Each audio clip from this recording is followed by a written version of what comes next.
ingin saya sampaikan bahwa pada Jumat malam setelah berkegiatan bersama dengan tim Koalisi Perubahan di kediaman Pak Anies, satu tim kecil yang terdiri dari Pak Sohibul Iman, kemudian Bapak Ifsita dan saya sendiri diutus berangkat ke Istanbul untuk menemui Bapak Ketua Majelis Syuro PKS, Dr. Salim Segaf Al-Jufri, dan juga bertemu dengan Presiden PKS, Bapak Ahmad Saiku. Tujuannya adalah mensinkronkan langkah-langkah sekaligus memberikan update mengenai perkembangan politik terakhir. Dr. Muzamil, monggo. Untuk memperoleh pandangan atau saran-saran dari kedua beliau tersebut sebagai pimpinan PKS. Mengapa kita menyusul ke Istanbul? Karena beliau-beliau dalam perjalanan menunaikan tugas di berbagai negara Eropa, kemudian akan bersambung dengan umroh. Sementara kita merasa bahwa baik kalau komunikasi lebih awal.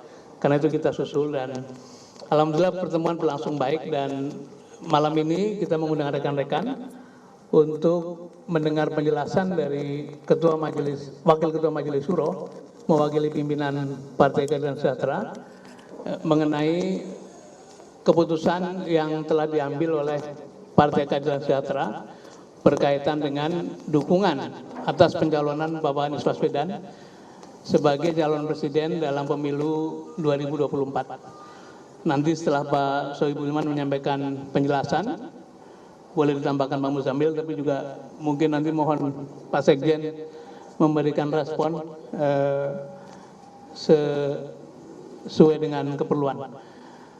Untuk pertama silakan Pak Dr. Sohibul Iman menyampaikan penjelasan. Terima kasih Pak Sudirman Said, dan juga tentu yang paling utama para wartawan, rekan media sekalian yang sudah hadir di tempat ini untuk bersama-sama kita mengikuti konferensi pers ya, yang dilaksanakan oleh tim kecil koalisi partai pendukung Pak Anies Rashid Baswedan untuk menjadi baca pres di 2024. Rekan-rekan media sekalian, seperti kita ketahui bersama bahwa situasi politik tanah air itu terasa makin dinamis ya. Secara khusus terkait dengan masalah pencapresan untuk Pilpres 2024. Secara khusus lagi ada perhatian publik yang cukup besar dari masyarakat terhadap cikal bakal koalisi partai-partai pendukung Bapak Anies Baswedan.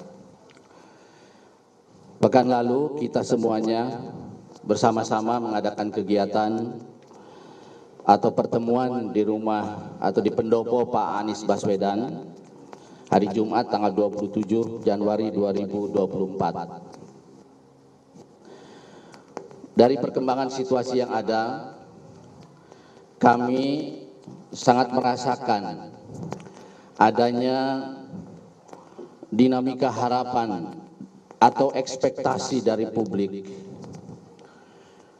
terkait dengan terbentuknya koalisi pendukung Bapak Anies Rashid Baswedan sehingga mencapai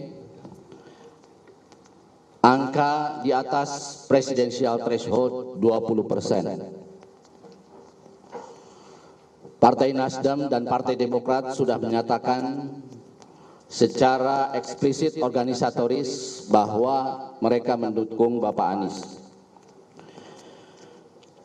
Muncul beberapa pertanyaan kepada PKS, sekalipun jubir-jubir PKS, dan juga saya tegaskan pada hari Jumat yang lalu bahwa PKS hadir di dalam tim kecil itu menunjukkan bahwa PKS mendukung Bapak Anies Rashid Baswedan. Tetapi awak media dan juga masyarakat masih banyak yang bertanya-tanya, kapan PKS akan melakukan pernyataan eksplisit organisatoris tentang dukungannya kepada Pak Anies sebagai Capres 2024. Saya bersama dua teman lain, Bapak Al-Muzamil Yusuf dan Bapak Pipin Sofyan yang ada di tim kecil ini, tentu terus mendengar, memonitor, dan menyerap berbagai aspirasi, harapan, ekspektasi masyarakat terhadap koalisi ini dan secara khusus tentu terhadap PKS. Tim kecil ini tentu bekerja berdasarkan mandat yang diberikan. Kami tidak bisa melampaui mandat yang diberikan kepada kami. Karena itu tentu kami bertiga tidak bisa menjawab pertanyaan kapan PKS akan secara eksplisit organisatoris mendukung Bapak Anies, kecuali kami harus berkonsultasi dengan lembaga pemilik otoritas yang bisa menentukan hal tersebut. Dalam hal ini adalah Dewan Pimpinan Tingkat Pusat, yang mana pada dasarnya DPTP ini merupakan badan pekerja Majelis Syuro PKS yang diketuai oleh Ketua Majelis Syuro Habib Dr. Salim Segaf Al-Jufri. Karena itu kami terus berkoordinasi dan berkonsultasi dengan DPTP secara khusus dengan ketuanya, yaitu Bapak Habib Dr. Salim Segaf Al-Jufri. Nah, terkait perkembangan hari ini pun pertanyaan-pertanyaan yang menyangkut masalah dukungan eksplisit organisatoris PKS tentu saja harus kami konsultasikan kepada beliau. Nah, atas dasar itulah maka kami pada hari Jumat 27 Januari malam hari ya, take off sekitar 21.40 ya Pak Dirman. Kami pergi ke Istanbul karena kebetulan tadi sampaikan Pak Dirman juga Ketua Majelis Syuro PKS dan juga Presiden PKS sedang ada dalam rangkaian perjalanan tugas mereka yang juga nanti akan melaksanakan ibadah umroh. Nah, karena itu saya sebagai Ketua tim PKS di dalam tim kecil ini, saya berangkat ke sana ditemani Bapak Sudirman Said untuk berdiskusi dan berkonsultasi dengan Habib Dr. Salim Segaf Al-Jufri di sana. Alhamdulillah kami tiba pagi hari di sana dan kemudian malam hari kami bertemu dengan beliau dan kami mengadakan diskusi. Di sana ada juga Presiden PKS Bapak Ahmad Saihu. Kami diskusi cukup panjang ya dimulai sekitar jam 19 waktu sana, kita berakhir sekitar 01 ya dini hari di sana. Alhamdulillah pertemuan dan konsultasi berjalan sangat baik. Nah, Bapak Ibu sekalian, dari diskusi-diskusi tersebut dan konsultasi tersebut, saya mendapatkan pesan dari mereka berdua untuk disampaikan kepada keluarga besar PKS secara khusus dan juga kepada masyarakat Indonesia secara umum. Nah, karena itulah saya dalam kesempatan ini ingin menyampaikan dua pesan penting dari Ketua Majelis Syuro PKS Dr. Habib Salim Segaf Al-Jufri, yaitu yang pertama, sebagaimana ditunjukkan dalam tim kecil koalisi partai-partai pendukung Anies Rashid Baswedan, PKS konsisten menjadi bagian dari koalisi partai-partai pengusung Anies Rashid Baswedan tersebut di Pilpres 2024. Sehingga koalisi ini memenuhi parlemen presidential threshold 20%. Kedua, PKS akan menyampaikan dukungan eksplisit organisatoris kepada Bapak Anies Rashid Baswedan sebagai Baca Pres 2024-2029 pada rapat Badan Pekerja Majelis Syuro PKS yang bersamaan dengan Rapat Kerja Nasional atau Rakernas DPP PKS pada tanggal 24 Februari 2023. Meskipun demikian, tidak tertutup kemungkinan akan terjadi percepatan sesuai dengan dinamika politik yang berkembang, terutama setelah Ketua Majelis Syuro PKS dan Presiden PKS kembali ke tanah air pada 3 Februari tahun 2023. Informasi penting ini segera kami bawa ke tanah air pada kesempatan pertama. Oleh sebab itu kami tadi berangkat pada flight pertama dari Istanbul jam 2.40 take off ya, atau waktu Indonesia jam 6.40. Alhamdulillah kami baru tiba jam 18.30 di tanah air ini dengan lancar dan selamat. Kami ingin pesan penting ini segera diketahui oleh masyarakat secara luas, sehingga memberi kejelasan tentang sikap politik PKS dan tidak lagi menimbulkan pertanyaan-pertanyaan atau spekulasi-spekulasi kemana arah dukungan PKS di Pilpres 2024. Untuk itulah kami sampaikan kepada awak media pada kesempatan pertama kami tiba di tanah air, yaitu saat ini di sini di Bandara Internasional Soekarno-Hatta. Demikian yang bisa kami sampaikan kepada seluruh masyarakat Indonesia yang kami cintai dan kami banggakan. Mohon maaf jika ada hal-hal yang kurang pantas. Tidak ada niat sedikit pun dari kami membuat tidak nyaman siapapun. In uridu illal islah mastata'tu. Tidak ada yang kami inginkan dan kami rindukan selain kebaikan-kebaikan bagi seluruh rakyat Indonesia sekuat kemampuan yang kami miliki. Saya mohon kepada Allah Subhanahu wa taala, Tuhan yang Maha Kuasa dan Maha Pengampun. Wallahu a'lam bishawab. Wassalamualaikum warahmatullahi wabarakatuh. Demikian yang saya sampaikan. Terima kasih Pak Dr. Sohibul Iman. Jadi pesannya jelas ya, bahwa PKS konsisten dengan pada Pak Anies dan tetap berada dalam koalisi perubahan.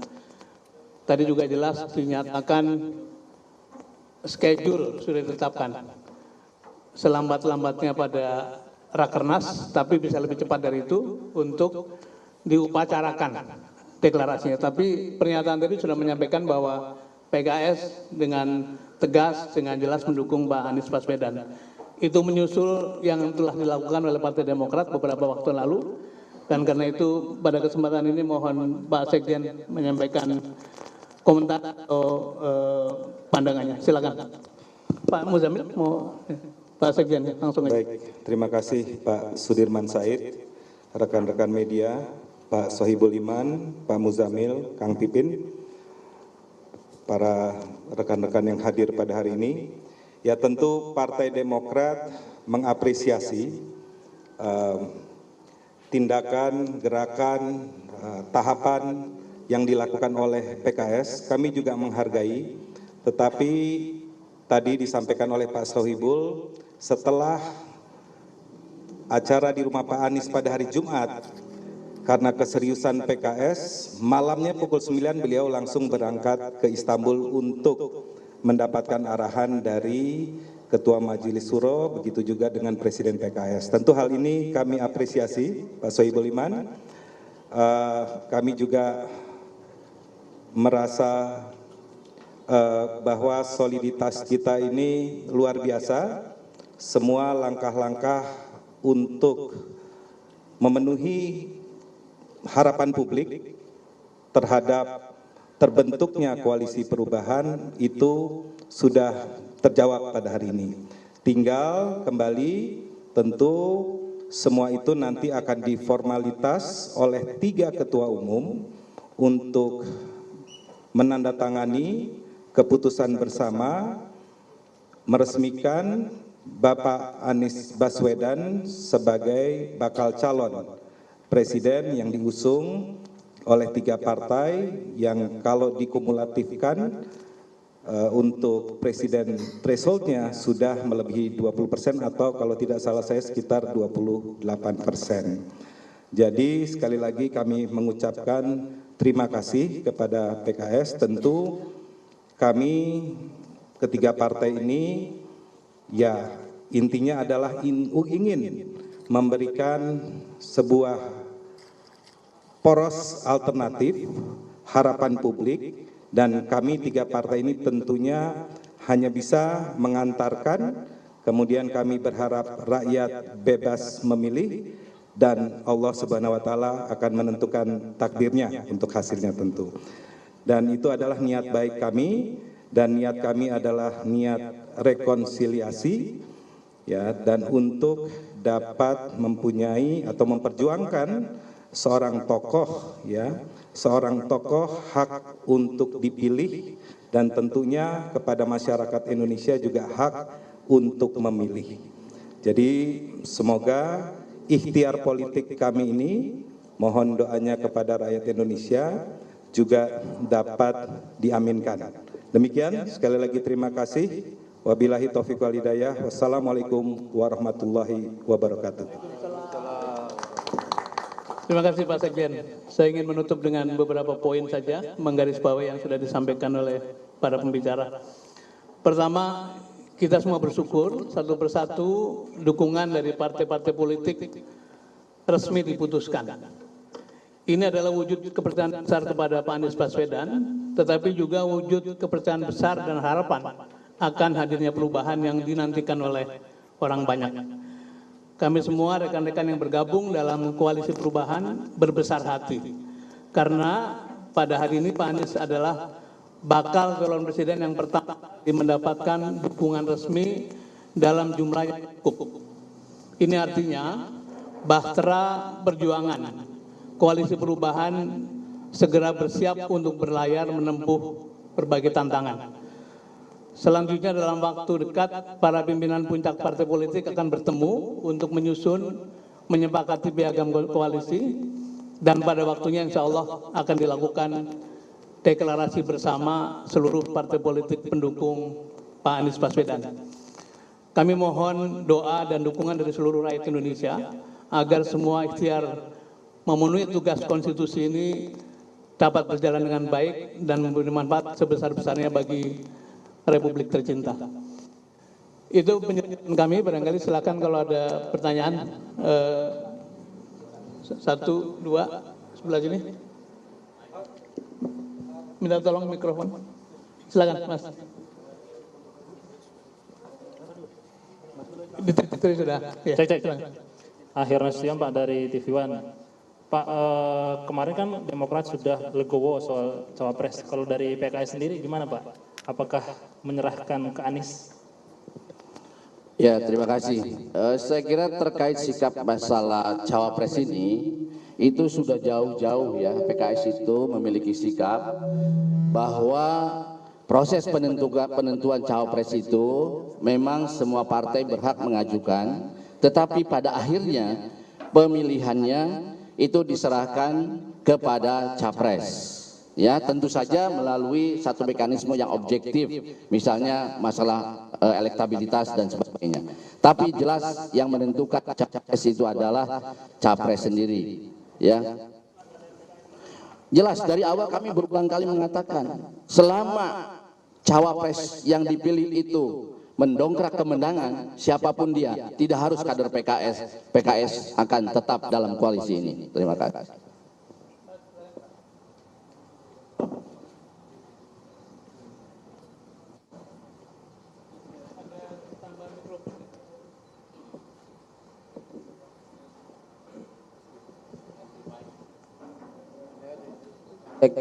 Ya.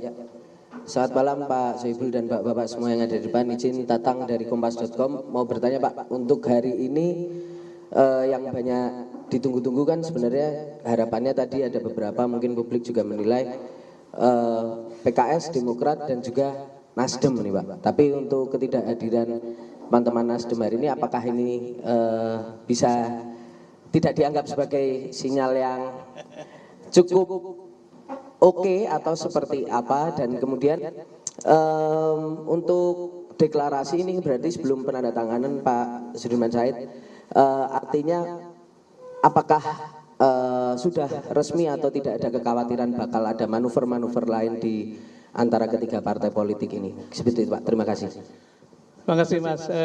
Jadi sering kami kemukakan bahwa yang kita syukuri dalam dinamika tim kecil ini adalah anggotanya tetap. Jadi 8 orang itu dari waktu ke waktu bertemu sehingga seluruh materi itu dibahas dengan runtut ya, dengan konsisten.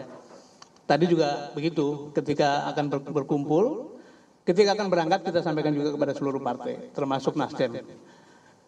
Ketika akan berkumpul di sini juga begitu. Nah beliau berdua ini, yang satu sedang di Lombok, satu lagi Pak Sugeng sedang memimpin rapat di Komisi 7. Jadi tidak mengurangi arti dan semua hal kita kemukakan apapun yang kita bahas. Nah mengenai yang kedua apa tadi? Maaf. Oh ya, jadi tentu saja akan ada dokumen resmi yang disebut sebagai piagam koalisi ya. Itu materi-materinya, poin-poinnya sudah pernah kita bahas, tapi mungkin perlu finalisasi dan sesudah para pimpinan tertinggi partai bertemu secara formal, baru nanti kita tanda tangani. Begitu. Mas, silakan. Oke. Saya Reynard Pak dari Harian Kompas. Mau bertanya ke Pak Sohibul Iman. Ini kan jadi partai yang terakhir ya, akhirnya dalam koalisi perubahan ini menentukan sikap. Nah, pertimbangan utama dan mungkin apa pesan dari pertimbangan dari Pak Salim Segaf Al-Jufri dan juga Pak Saihu akhirnya memang harus mendukung Anies. Poin pertimbangan utamanya apa Pak? Ya, terkait masalah karakteristik capres yang didukung oleh PKS itu sudah dikemukakan dalam keputusan musyawarah Majelis Syuro PKS yang ke-7 pada bulan Agustus tahun lalu. Itu sudah dimuat oleh media juga. Ada 3 kriteria yang kita kan pada waktu itu, yaitu yang pertama adalah merupakan sosok simbol perubahan. Kenapa? Karena kita ingin melihat Indonesia lebih baik ke depan. Ya. Yang kedua, dia merupakan sosok nasionalis religius. Ya, dia seseorang yang memang memiliki karakteristik di satu sisi sangat agamis, tetapi juga merupakan tokoh yang nasionalis. Dan yang ketiga tentu saja adalah dia memiliki elektabilitas yang memungkinkan dia menang. Ya. Kami tidak menggunakan istilah memiliki elektabilitas survei tertinggi, ya, karena dinamika hari ini tentu berbeda dengan dinamika pada saat 14 Februari 2024, ya. Jadi yang penting dia kalau mungkin mau disederhanakan masuk dalam 3 besar elektabilitas survei-survei hari ini. Demikian.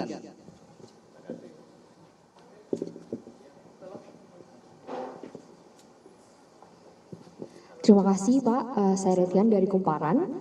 Ada 2 pertanyaan yang ingin saya tanyakan. Pertama, terkait waktu dan tempat deklarasi atau hasil ini diumumkan. Kenapa sih Pak harus di Bandara Soekarno-Hatta awalnya? Kemudian kenapa kesannya seperti mendadak gitu? Sampai kemudian ketika kita tidak bisa dilakukan hari ini, kemudian harus malam ini. Itu kami penasaran banget nih. Itu yang pertama. Yang kedua, terkait elektabilitas Anies Baswedan yang dianggap dan dinilai sudah mumpuni untuk bisa masuk dan menang begitu seperti yang dikatakan. Lalu bagaimana dengan pesaingnya seperti Ganjar Pranowo? Apakah strategi ke depan sudah dirancang agar bisa memenangkan dari 2 bahkan mungkin 3 pesaing nanti? Terima kasih. Yang pertama dulu saya jawab yang ringan-ringan. Tadi juga banyak berseliweran WA. Kenapa kok seperti terkesan mendadak buru-buru? Sederhana saja, ini kan berita baik bukan? Nah, berita baik itu makin cepat disampaikan makin baik. Jadi jangan ditahan-tahan lah kira-kira gitu. Nah yang kedua soal elektabilitas Pak Anies, barangkali Pak, karena beliau yang punya penilaian tadi kan, dipersilakan Pak Sohibul menjelaskan. Ya seperti tadi saya sampaikan, jadi ya kita menetapkan kriteria ketiga adalah memiliki peluang untuk menang. Tadi saya katakan itu bukan yang memiliki elektabilitas tertinggi hari ini, ya. Paling tidak pengalaman kita berpolitik ya sejak reformasi 3 besar itu punya peluang untuk menang dan kami sudah membuktikannya. Di DKI kami dulu ya calon kami adalah masuk dalam 3 besar, tapi alhamdulillah dengan ikhtiar dan juga takdir dari yang di atas, kemudian kita memenangkan.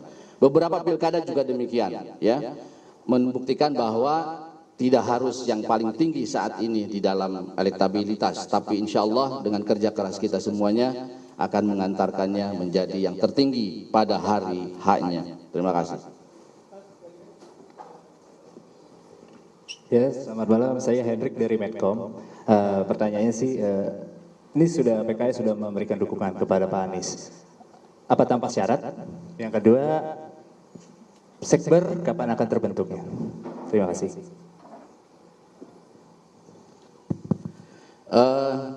Rekan-rekan sekalian, tadi sudah disampaikan oleh Pak Sudirman Said, kita memiliki tim kecil. Ya. Tim kecil ini menggodok 4P istilah kami. Ya. Yaitu pertama adalah platform, ya, kemudian pasangan, yang keduanya, yang ketiganya pemenangan, dan yang keempatnya adalah portofolio. Nah, keempat hal inilah yang kami bahas. Ketika kami sepakat dengan 4 hal ini, itulah yang menjadi pertimbangan paling mendasar pilihan kita kepada calon ini. Ya. Jadi dengan persyaratan 4P itulah kita kemudian menetapkan siapa calon kita. Demikian. Kemudian tadi satu lagi apa? Oh ya, Sekber saya kira nanti ya, kan PKS juga nanti secara organisatoris kan akan menyampaikan tentang dukungan ini kan. Nah nanti setelah itu akan ada pertemuan di antara kita semuanya. Sebetulnya Sekber ini sederhana saja ya. Tim kecil yang ada sekarang ini kita transformasikan menjadi Sekber itu. Nah kami juga sedang berusaha mencari ya istilah yang untuk sekretaris bersama ini, karena Sekber ini kayaknya sudah dari zaman bahula ya istilah ini. Nah mudah-mudahan kita menemukan istilah lain yang lebih milenial sehingga tidak terkesan isinya orang-orang kolonial ya. Demikian.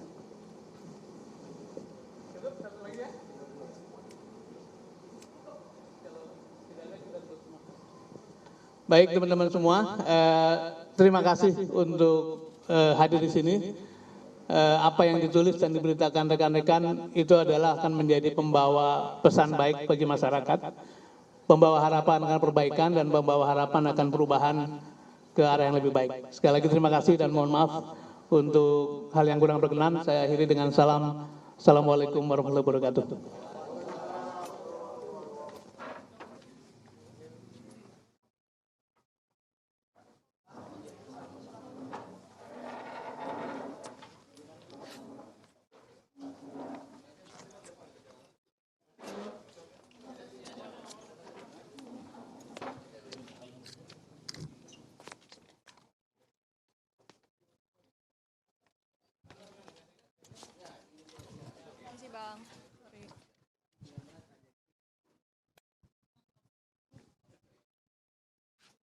Kasih senyumnya Pak, kasih senyum yang baik, senyum terbaik.